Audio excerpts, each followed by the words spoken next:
What is thy bidding, my master? Well, Darth Vader, you failed to destroy one simple rebel named Cara Dune.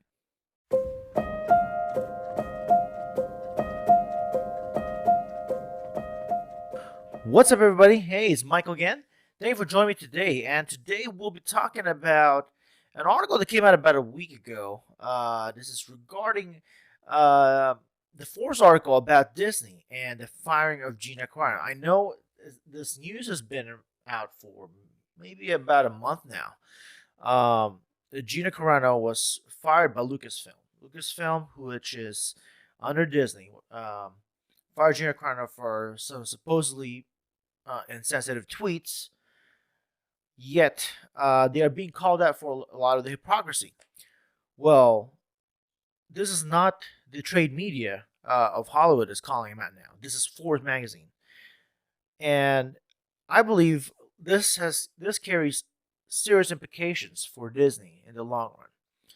So let's dive into this article real quick. As you can see here, Disney's firing of Gina Carano is confusing and hypocritical, lacking sound judgment, and I believe that is truly the case. Now, full disclosure, I was a Disney shareholder for a while, maybe about a couple of years, and my last stint over there before I sold my shares, I'd voted against Bob Iger. I didn't believe that Bob Iger's vision for the company was right for the company. I love Disney.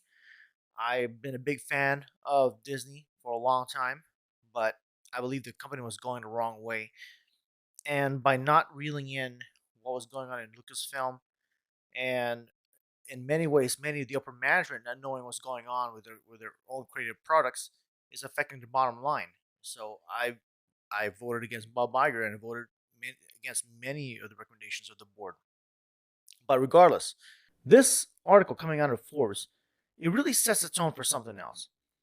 It's different when you have fans criticizing a product. It's different when you have the trade media in Hollywood criticizing the quality of your entertainment.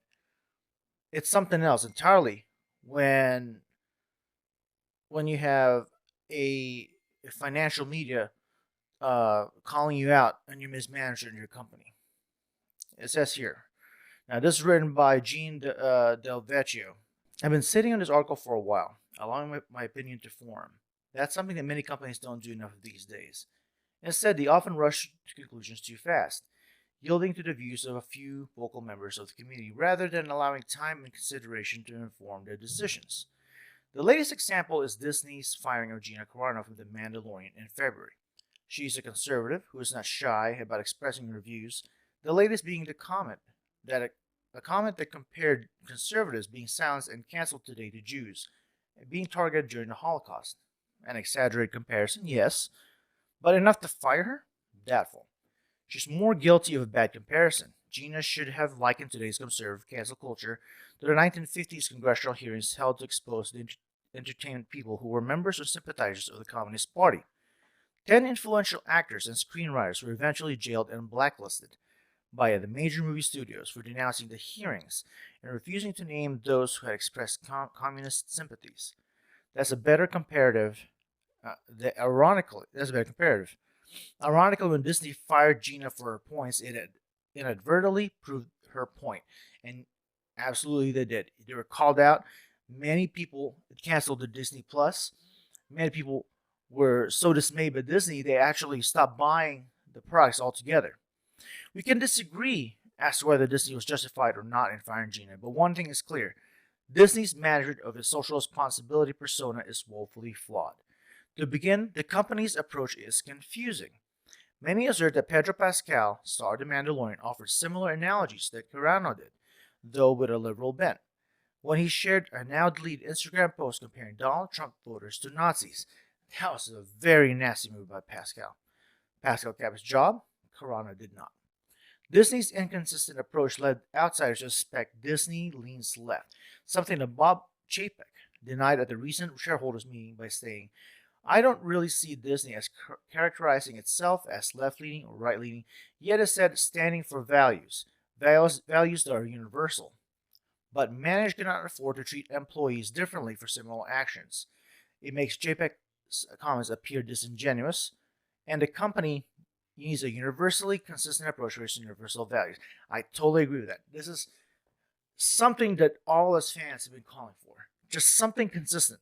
If you're gonna fire somebody for an offense, then fire them all for offense. If you're gonna forgive somebody for an offense, then forgive them all for an offense. Don't pick and choose because it makes it look like you're favorable to one side or another. And this is, in many ways, this has been raised by as an issue. The reason how I got to this article is because I was listening to Midnight's Edge, and they were talking about the implications of this article, and I totally agree with them that it's somehow that this article gives a cover for Chapek to make some meaningful changes inside Disney. And I hope that is so. I hope that is so because I'm no longer a Disney shareholder. I don't. I don't know how engaged I am with Disney. I was very disappointed with them, especially with the fire Gina Carano. That was the last straw for me. They had me. They had me back when Luke Skywalker returned. But when they fired Gina, that was it.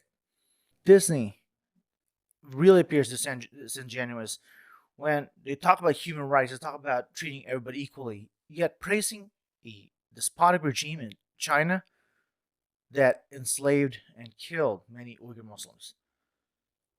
Many people see through that, and that's not a good look for Disney. I'm kind of glad I'm no longer a shareholder of Disney, but we'll see. Disney's actions also appear hypocritical. At the same shareholders meeting, Bob Chapek went on to say that Disney believes in values of respect, values of decency, values of integrity, values of inclusion, and we seek to have not only how we operate, but the content that we make reflective of the rich diversity of the world we live in. And I think that is a world that we should live in harmony and peace. That sounds like something the PR person wrote. It must have been some legalist, some lawyer writing that, make sure that he sounds as PC as possible. But again, this article calls him out for it. This article calls him out, calls out Disney for turning a blind eye on the Chinese when they go to oppress their own people. When they were called out on it, as the article says, Disney never had an adequate response. Disney's approach is dangerous. Canceling people for their views is the proverbial slippery slope.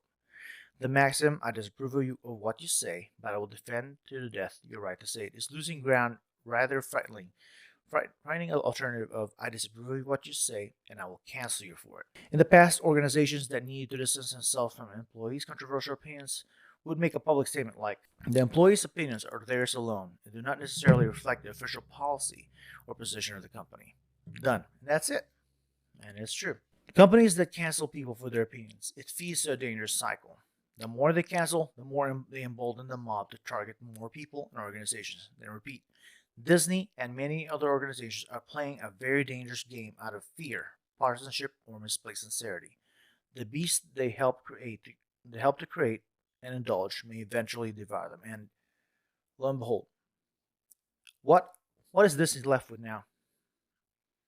People that barely pay attention to their products. People who don't even engage in the fandom. Let's say Lucasfilm, for example. They cater to this woke crowd, and what did it get them? People stopped buying. The real fans left, and the new fans, well, yeah, they liked it from maybe from one movie, but after that, they don't really care about the IP. They don't really care about Star Wars. They never really care about Lucasfilm. Some of them don't even care about Disney. And this is what they've wrought. They've fed into a dragon that is never satiated, and eventually it will devour them. It's a fascinating article, and I want everybody to read it. So I'm actually going to post a link below to this video, a link to this article. I highly recommend reading it. It really lambasts Disney and Bob Chapek, and I hope in one of these days Disney will change. But as of right now, my hope is 50-50. Please subscribe, hit the like button, hit the rumble button, And please share. I'll come back with more content every other day. See you guys next time.